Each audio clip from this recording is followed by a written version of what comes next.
السلام علیکم ورحمۃ اللہ وبرکاتہ۔ ناظرین، آج ہم آئے ہیں شاہجہاں پور، یہ گاؤں ہے ماشاءاللہ۔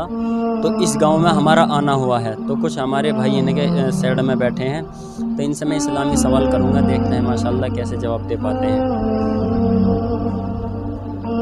السلام وعلیکم السلام۔ سو جی، نام ہے جی آپ کا؟ بابو الدین ہے جی۔ چچا بابو الدین، ہم آپ سے اسلامی سوال کریں گے، اجازت ہے جی انشاءاللہ۔ جی؟ آپ جیسا یعنی کہ تکبیر پڑھتے ہیں، امام صاحب کے پیچھے تکبیر پڑھی جاتی ہے، تو آپ تکبیر سنا سکتے ہیں جی سناؤ جی۔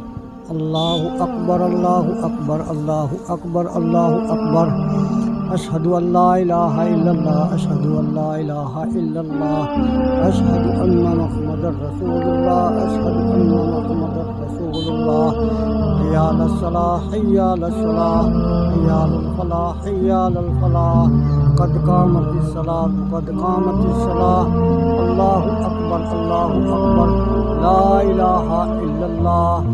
ماشاءاللہ ناظرین، ہمارے چچا نے بہت اچھی طریقے سے یعنی کہ سنائی ہے۔ تو دوستو، یہ سوال اس لیے میں نے معلوم کرا ان سے، کل پرسوں میں نماز پڑھا رہا تھا، یعنی کہ جماعت نکل گئی تھی ہماری، تو پھر جیسا اپنی جماعت کرتے ہیں نا، 3-4 آدمی ہو گیا ہم، تو میں کہنے لگا مگر چلو اپنی جماعت کر لیتے ہیں۔ تو ناظرین، میں نے کہی کہ تکبیر پڑھو، اب وہ پیچھے یعنی 2 شخص تھے، دونوں پر تکبیر نہیں آتی تھی ان پر، تو اس وجہ سے میں نے یہ یعنی کہ معلوم کرا، یاد ہونی چاہیے یہ۔ تو میری آپ سے درخواست ہے کہ محنت کرنی ہے انشاءاللہ اور یاد کرنی ہے۔ اچھا جی، بھائی آپ کا کیا نام ہے؟ وسیم۔ بھائی محمد وسیم، آپ یہ بتا سکتے ہیں کہ وہ کون سے نبی تھے جن کی قوم پر یعنی کہ پانی کا عذاب آیا تھا؟ آپ بتا سکتے ہیں؟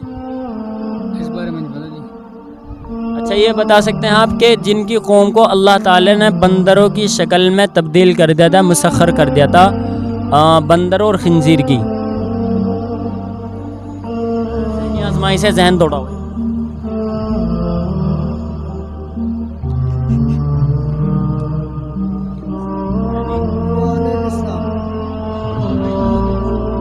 نوح علیہ السلام کی جب یعنی کہ اللہ کے نبی کے انہوں نے ہاں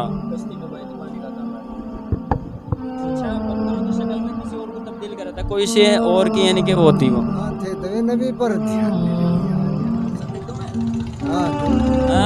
حضرت داؤد علیہ السلام بھی ہو سکتے ہیں، موسیٰ بھی ہو سکتے ہیں، کوئی اور بھی ہو سکتے ہیں۔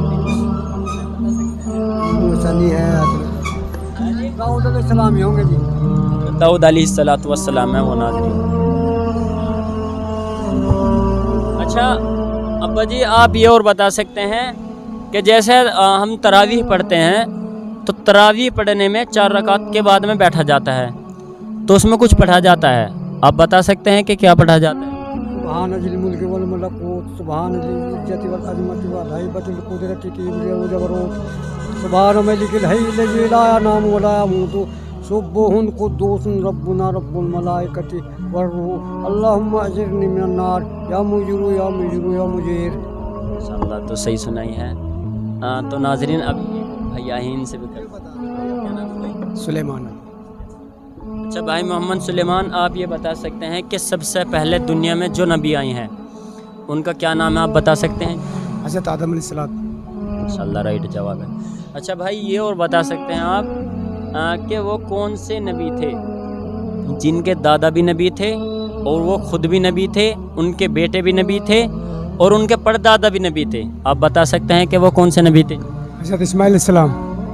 اسماعیل علیہ السلام ہے، تو اسی میں سے یہ، لیکن یہ نہیں۔ حضرت ابراہیم علیہ السلام۔ حضرت اسحاق علیہ السلام۔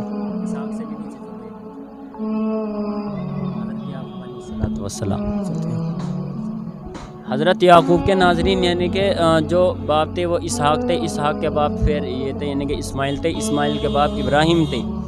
اچھا، اسحاق یعقوب سے نیچے کو پھر حضرت یوسف علیہ السلام تھے، تو اس وجہ سے یعنی کہ باپ دادا الہی ان کا نسب وہ نبی کا تھا۔